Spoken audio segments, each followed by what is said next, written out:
If you're anything like me and you hate to throw away stuff, well, that also goes for cable ties.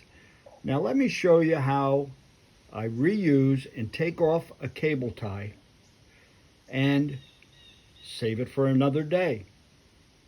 Now if you look down there, right there, you'll see a little tab. That's what locks it in. So what we're going to do is take a pick, move that down, and you can save yourself another zip tie for later. Okay, what you simply do is you take the pick and you go in there like that, push it down,